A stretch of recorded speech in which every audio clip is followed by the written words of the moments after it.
कुछ घटनाएं ऐसी होती हैं जो सच तो होती हैं, मगर उन पर यकीन करना मुश्किल होता है। आज हम आपको जिस सच्ची घटना की पूरी कहानी बताने जा रहे हैं, वो भी एक ऐसी ही घटना थी। घटना कुछ यूं थी कि एक महिला गायब हो जाती है और कुछ समय बाद मिल भी जाती है, मगर मिलती है 22 टिफिन में बंद 300 टुकड़ों में। जी हाँ, आपने सही सुना, एक महिला के 300 टुकड़े किए गए थे। ये महिला कोई मामूली महिला नहीं थी, बल्कि इंडियन आर्मी के रिटायर्ड लेफ्टिनेंट कर्नल और शहर के जाने माने डॉक्टर की वाइफ थी। तो आखिर किसकी हिम्मत हुई रिटायर्ड लेफ्टिनेंट कर्नल की वाइफ की ये हालत करने की? ये पूरा केस क्या है और इस केस का खुलासा कैसे हुआ? चलिए जानते हैं सब कुछ वीडियो में आगे। यकीन मानिए, जब आप कातिल और कत्ल की वजह के बारे में जानेंगे तो आपके लिए ये किसी झटके से कम नहीं होगा। लाश के टुकड़े करने में इस्तेमाल किए गए हथियार के बारे में भी जानकर आप चौंक जाएंगे। तो चलिए बिना देरी के कहानी शुरू करते हैं। उड़ीसा की राजधानी भुवनेश्वर में नयापल्ली नाम की जगह है। यहीं एक बड़े से बंगले में इंडियन आर्मी के retired lieutenant colonel doctor Somnath Parida अपनी पत्नी उषा श्री समल के साथ रहा करते थे। सोमनाथ परिदा ने 1970 में बतौर second lieutenant Indian army join की थी, जबकि वो लेफ्टिनेंट कर्नल के पद पर रहते हुए 1992 में आर्मी से रिटायर हुए थे। आर्मी में वो बतौर डॉक्टर अपनी सेवाएं दे रहे थे। डॉक्टर सोमनाथ परिदा की गिनती आर्मी के बेस्ट सर्जन में की जाती थी। आर्मी से रिटायरमेंट के बाद इन्होंने लंबे समय तक वर्ल्ड हेल्थ ऑर्गेनाइजेशन यानी WHO के लिए भी काम किया था।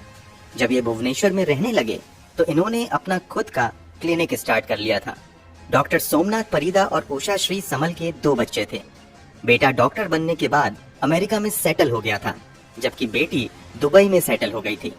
दोनों बच्चे दूर रहते थे, मगर फोन पर माँ से जरूर बात होती रहती थी। बच्चों की बात ज्यादातर अपनी माँ से ही होती थी, क्योंकि सोमनाथ परिदा कुछ अलग ही मिजाज के थे। इन्हें बहुत जल्दी गुस्सा आ जाता था, इस कारण उनकी किसी से भी ज्यादा बनती नहीं थी। यहाँ तक कि अपने बच्चों से भी उनके रिश्ते बहुत अच्छे नहीं थे। सामाजिक रूप से भी वो खुद को अलग थलग रखते थे। कहने को तो उनका घर एक बड़ा सा विला था, मगर उसमें इन दोनों के अलावा कोई नहीं रहता था। इनके यहाँ रिश्तेदारों का आना जाना भी बहुत कम ही होता था। कुछ लोग तो सोमनाथ परिदा के बड़े से बंगले को भूतिया घर भी कहते थे। रूटीन के मुताबिक सोमनाथ परिदा शाम के 6 बजे सो जाया करते थे और सुबह 3 बजे जग जाया करते थे। खैर, यूं ही समय कट रहा था और अब साल आ चुका था 2013। सोमनाथ परिदा के दोनों बच्चे हफ्ते में 1-2 बार अपनी माँ को फोन कर लिया करते थे। हमेशा की तरह जब जून महीने में अमेरिका में रह रहा बेटा अपनी माँ को फोन करता है तो मोबाइल स्विच ऑफ आता है। वो सोचता है कि माँ शायद कहीं बिजी होगी, इसलिए वो थोड़ी देर बाद फोन करता है, मगर मोबाइल अब भी स्विच ऑफ ही आता है। अगले दिन वो फिर से माँ के नंबर पर फोन करता है, मगर मोबाइल स्विच ऑफ ही आता है। ऐसे में अब बेटे को चिंता होने लगती है और वो अपने पिता को फोन करता है। जब वो पिता से माँ के मोबाइल के स्विच ऑफ होने के बारे में पूछता है तो सोमनाथ परिदा कहते हैं कि तुम्हारी माँ कुछ दिन पहले ही अपनी बेटी के पास दुबई गई है, इस कारण उसका मोबाइल स्विच ऑफ आ रहा है। इतना सुनने के बाद वो दुबई में रह रही अपनी बहन के पास फोन कर माँ के बारे में पूछता है। इस पर बहन कहती है कि माँ तो दुबई में मेरे पास है ही नहीं। इनफैक्ट पिछले कुछ दिनों से तो माँ से हमारी कोई बात ही नहीं हुई है। अब बेटा एक बार फिर से अपने पिता के पास फोन करता है और कहता है कि आप झूठ बोल रहे हो, माँ तो दुबई में है ही नहीं। इस पर सोमनाथ परिदा अपने बेटे पर ही चिल्लाने लगते हैं और फोन काट देते हैं। इसके बाद उनका बेटा कई बार फोन करता है, मगर सोमनाथ परिदा फोन नहीं उठाते हैं। अब थक हार कर बेटा भुवनेश्वर में ही रह रहे अपने मामा के पास यानी सोमनाथ परिदा की पत्नी उषा श्री समल के भाई रंजन समल के पास फोन करता है और उससे कहता है कि आप घर पर जाकर देखिए कि माँ कहाँ गई है, क्योंकि पिताजी कह रहे हैं कि वो दुबई में है, जबकि बहन ने बताया है कि माँ तो दुबई आई ही नहीं है। इतना सुनने के बाद रंजन समल अपनी एक अन्य बहन के साथ सोमनाथ परिदा के घर पर आ जाते हैं। वो दरवाजे पर काफी देर तक नॉक करते हैं, मगर अंदर से कोई जवाब नहीं आता है। जब ये लोग दरवाजे को नॉक करना जारी ही रखते हैं तो काफी देर बाद दरवाजे की बजाय बगल की एक छोटी सी खिड़की खुलती है, जहां से सोमनाथ परिदा इन दोनों से बातें करते हैं। उषा श्री के बारे में पूछे जाने पर सोमनाथ परिदा कहते हैं कि वो तो अपनी बेटी के पास दुबई गई है। इस पर रंजन अपने जीजा सोमनाथ परिदा से कहता है कि आप झूठ बोल रहे हैं, वो दुबई नहीं गई है। आप पहले दरवाजा खोलिए, फिर हम बात करेंगे। इतना सुनते ही सोमनाथ परिदा उन लोगों पर भी चिल्लाने लगता है और खिड़की भी बंद करके अंदर बैठ जाता है। इसके बाद बाहर खड़े लोग काफी देर तक दरवाजा पीटते हैं, मगर दरवाजा नहीं खुलता है। अब रंजन किसी तरह एक खिड़की तक पहुंच जाता है और अंदर देखने की कोशिश करता है। खिड़की पर खड़े होते ही उसे दुर्गंध महसूस होती है। अब रंजन को समझ आने लगता है कि जरूर दाल में कुछ काला है, इसलिए अब वो बिना समय गंवाए पास के ही नयापल्ली पुलिस स्टेशन चला जाता है और पुलिस वालों को उषा श्री के गायब होने तथा सोमनाथ परिदा की हरकतों के बारे में बताता है। पूरी बात सुनकर पुलिस तुरंत सोमनाथ परिदा के घर पर पहुंचती है और वो भी दरवाजा खुलवाने की कोशिश करती है। पुलिस वालों के लाख कहने के बावजूद सोमनाथ परिदा दरवाजा नहीं खोलते हैं। इस कारण पुलिस वाले दरवाजा तोड़कर घर के अंदर घुसते हैं। घर के अंदर सोमनाथ परिदा बड़ी ही शांति के साथ एक जगह पर बैठे हुए थे। चूंकि रंजन ने खिड़की से जब अंदर झांकने की कोशिश की थी तो उसे कुछ दुर्गंध महसूस हुई थी, इसलिए पुलिस वाले ये समझने की कोशिश करने लगते हैं कि आखिर ये दुर्गंध कहाँ से आ रही है। इसलिए वो घर के हर कोने की तलाशी लेने में लग जाते हैं। तलाशी लेते हुए जब ये एक बंद पड़े कमरे में जाते हैं तो वहाँ उन्हें 2 बड़े से बक्से दिखाई देते हैं। ये वही बक्से थे जिसका इस्तेमाल इंडियन आर्मी में रहते हुए सोमनाथ परिदा किया करते थे। पहले पुलिस वालों को लगता है कि सोमनाथ परिदा ने इन बक्सों में सेना से जुड़ी अपनी यादों को सहज कर रखा होगा, मगर जब पुलिस वाले उन बक्सों को खोलकर देखते हैं तो वो चौंक जाते हैं। पहला बक्सा खोला जाता है तो वो सामान की बजाय टिफिन से भरा हुआ था। दूसरा बक्सा भी पूरी तरीके से टिफिन से ही भरा हुआ था। दोनों बक्सों में मिलाकर कुल 22 स्टील के टिफिन थे। इतनी अधिक संख्या में टिफिन देखकर पुलिस चौंक जाती है। टिफिन के बारे में पूछे जाने पर सोमनाथ परिदा कोई प्रॉपर जवाब नहीं दे पाते हैं। इसके बाद तत्काल ही एक टिफिन को खोलकर देखा जाता है। टिफिन के खुलते ही सभी के होश उड़ जाते हैं। टिफिन में मांस के छोटे छोटे टुकड़े रखे हुए थे। एक के बाद एक सभी 22 टिफिन को खोला जाता है। पता चलता है कि सभी टिफिन मांस के टुकड़ों से ही भरा हुआ है। पहली ही नजर में पता चल जाता है कि ये इंसानी मांस के टुकड़े हैं। इन टुकड़ों को बड़ी ही सफाई के साथ काटा गया था। इन टुकड़ों के बारे में पूछे जाने पर सोमनाथ परिदा कहते हैं कि ये टुकड़ा उनकी पत्नी उषा श्री का ही है। दरअसल मेरी पत्नी साईं बाबा की भक्त थी। अचानक एक दिन उषा श्री ने अपना सर जमीन पर पटकना शुरू कर दिया और उसने इतनी देर तक अपना सर पटका कि उसकी मौत हो गई। मरने से पहले उसने मुझसे कहा था कि मेरे मरने के बाद मेरा अंतिम संस्कार शिरडी में करना।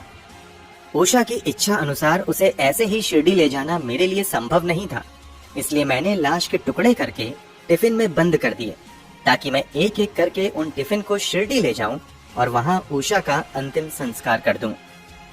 ये दावा अपने आप में ही बहुत अजीब था कि आखिर कोई कैसे खुद ही अपना सर पटक कर मर सकता है। इसलिए पुलिस वाले सख्ती से सोमनाथ परिदा से पूछताछ शुरू करते हैं। उधर जब उन टुकड़ों की जांच पड़ताल की जाती है तो पता चलता है कि उन टुकड़ों में सिर वाला हिस्सा शामिल नहीं है। इसलिए अब सिर की खोज शुरू होती है और ये खोज घर के अंदर बड़े से टेबल के ऊपर जाकर खत्म होती है। दरअसल सोमनाथ परिदा ने उषा का सिर काटकर हॉल के बीचों बीच रखे बड़े से टेबल पर अच्छे से सजा कर रखा हुआ था और उसे ऐसे ढककर रखा हुआ था कि किसी को भी पता न चले। सिर काफी हद तक सड़ चुका था, यहाँ तक कि सर की स्किन और बाल भी अलग हो रहे थे। हालांकि बदबू कम थी क्योंकि बदबू छुपाने के लिए सोमनाथ ने खास केमिकल का उपयोग किया था। कटे हुए सिर को टेबल पर रखने की बजाय जब पुलिस वालों ने सोमनाथ परिदा से पूछी तो उसने जो दावा किया वो बेहद ही हैरान करने वाला था। सोमनाथ के मुताबिक वो हर रोज घंटों उस टेबल के सामने बैठकर अपनी पत्नी उषा की कटी सिर से बातें किया करता था। भले ही सोमनाथ परिदा ने आत्महत्या वाली कहानी पुलिस को बताई थी, मगर पुलिस इस कहानी पर यकीन नहीं करती है और मामले की तह तक जाने के लिए अपनी जांच का दायरा बढ़ाते हुए पूरे घर में बारीकी से सर्च करना शुरू कर देती है। साथ ही सोमनाथ परिदा से भी सख्ती से पूछताछ का सिलसिला शुरू होता है और उस पूछताछ में जो खुलासा होता है वो बेहद ही हैरान करने वाला होता है। पुलिस पूछताछ में खुलासा होता है कि उषा श्री ने आत्महत्या नहीं की थी, बल्कि किसी बात को लेकर बीते 3 जून 2013 को सोमनाथ परिदा और उषा श्री की लड़ाई हुई थी। इसी लड़ाई के दौरान सोमनाथ ने अपने पास मौजूद स्टील के टॉर्च से अपनी पत्नी के सर पर जोरदार वार किया। ये वार इतना जोरदार था कि उषा श्री वहीं पर गिर गईं और बेहोश हो गईं। पत्नी के बेहोश होने के बावजूद सोमनाथ परिदा का गुस्सा शांत नहीं हुआ, बल्कि उषा श्री की जान लेकर ही सोमनाथ का गुस्सा खत्म हुआ। सोमनाथ के मुताबिक उषा के मरने के बाद लाश को छुपाना उसके लिए बड़ी चुनौती थी, इसलिए पहले तो उसने एक कमरे में लाश को रखकर कमरा बंद कर दिया और अगले दिन जब मेड काम करने आई तो उसे तुरंत ही नौकरी से निकालकर फिर कभी ना आने के लिए कह दिया। इसके बाद सोमनाथ परिदा बगल की एक दुकान गया, जहां से उसने 2-3 टिफिन खरीदी और फिर लाश के टुकड़े करने शुरू कर दिए। पहले दिन उसने लाश के कुछ टुकड़े किए और उन्हें टिफिन में भर दिया। इस तरह वो हर रोज एक नई दुकान से 2-3 टिफिन खरीदता था ताकि किसी को शक ना हो। वो रोज टिफिन खरीद कर लाता था और उसी हिसाब से लाश के टुकड़े करके टिफिन में रख देता था। फिर उन टिफिन को अपने बड़े से बक्से में रख देता था। सोमनाथ परिदा ऐसा तब तक करता है जब तक कि उषा श्री पूरी तरह टुकड़ों में नहीं बट जाती हैं। लाश की बदबू बाहर न फैले, इसलिए सोमनाथ परिदा मार्केट से बड़ी मात्रा में बदबू छुपाने के लिए इस्तेमाल किए जाने वाले केमिकल भी खरीद कर लाता है। इसके अलावा वो घर में फिनाइल का भी छिड़काव करता था ताकि बाहर बदबू ना जाए। जैसा कि वीडियो की शुरुआत में हमने बताया कि सोमनाथ परिदा एक जाने माने सर्जन थे, इसलिए उन्हें ह्यूमन एनाटॉमी के बारे में बहुत अच्छे से जानकारी थी। इस कारण उन्हें लाश के टुकड़े करने में कोई परेशानी नहीं हुई और उसने लाश के टुकड़े करने के लिए बड़ी आरी या किसी तरह के बड़े हथियार का भी इस्तेमाल नहीं किया, बल्कि ऑपरेशन में इस्तेमाल होने वाली कैंची, छुरी इत्यादि से ही सोमनाथ परिदा ने पत्नी उषा श्री के 300 टुकड़े कर दिए। पुलिस जांच में खुलासा हुआ कि हर टुकड़े की लंबाई लगभग 6 इंच के आसपास थी। पुलिस ने ये तो पता लगा लिया था कि उषा श्री की हत्या किसने की है, मगर हत्या का मोटिव क्या था ये अब तक पता नहीं चल पाया था। इसलिए अब पुलिस हत्या के उद्देश्य का पता लगाने में जुट जाती है। जांच पड़ताल के दौरान खुलासा होता है कि सोमनाथ परिदा की पत्नी उषा श्री को शक था कि सोमनाथ का चक्कर उसके ही क्लिनिक में काम करने वाली एक लड़की के साथ चल रहा है। इस बात को लेकर अक्सर सोमनाथ परिदा और उषा श्री के बीच लड़ाइयां होती थीं। 3 जून 2013 को भी इसी बात को लेकर ही दोनों में लड़ाई हुई थी और बात इतनी बढ़ गई कि सोमनाथ परिदा ने उषा श्री के सर पर पास में ही रखे टॉर्च से वार कर दिया और फिर उसकी जान ही ले ली। सोमनाथ परिदा के इस खुलासे के बाद 22 जून 2013 को उसे गिरफ्तार करते हुए जेल भेज दिया जाता है। हत्या तथा सबूत मिटाने की धाराओं के तहत सोमनाथ परिदा पर मामले दर्ज किए जाते हैं और केस की सुनवाई Khurda district and session court में शुरू होती है। सुनवाई के दौरान सोमनाथ परिदा का बेटा और बेटी भी अमेरिका और दुबई से वापस आते हैं तथा अपने पिता के खिलाफ ही कोर्ट में गवाही देते हैं। बेटा बेटी द्वारा दी गई गवाही तथा पुलिस द्वारा जुटाए गए सबूत से साफ हो जाता है कि सोमनाथ परिदा ने ही अपनी पत्नी की हत्या की और फिर उसके शव को 300 टुकड़ों में काट कर टिफिन में रख दिया। इस तरह उषा श्री की हत्या का दोषी करार देते हुए Khurda district and session court द्वारा सोमनाथ परिदा को 25 फरवरी 2020 को उम्र कैद की सजा सुनाई जाती है। साथ ही उस पर 50,000 रुपए का फाइन भी लगाया जाता है।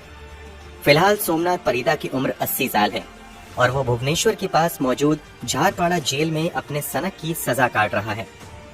पूरी जांच पड़ताल के दौरान ये भी खुलासा होता है कि वो रात में अक्सर अपनी पत्नी के शव के टुकड़े करता था, जबकि दिन भर क्लिनिक में बिजी रहता था और क्लिनिक में बिल्कुल नॉर्मल बिहेव करता था। यहाँ तक कि पत्नी की हत्या के बाद उसने क्लिनिक में बड़ी धूमधाम से अपना बर्थडे भी सेलिब्रेट किया था। दोस्तों, कहानी कैसी लगी कमेंट बॉक्स में जरूर बताएं।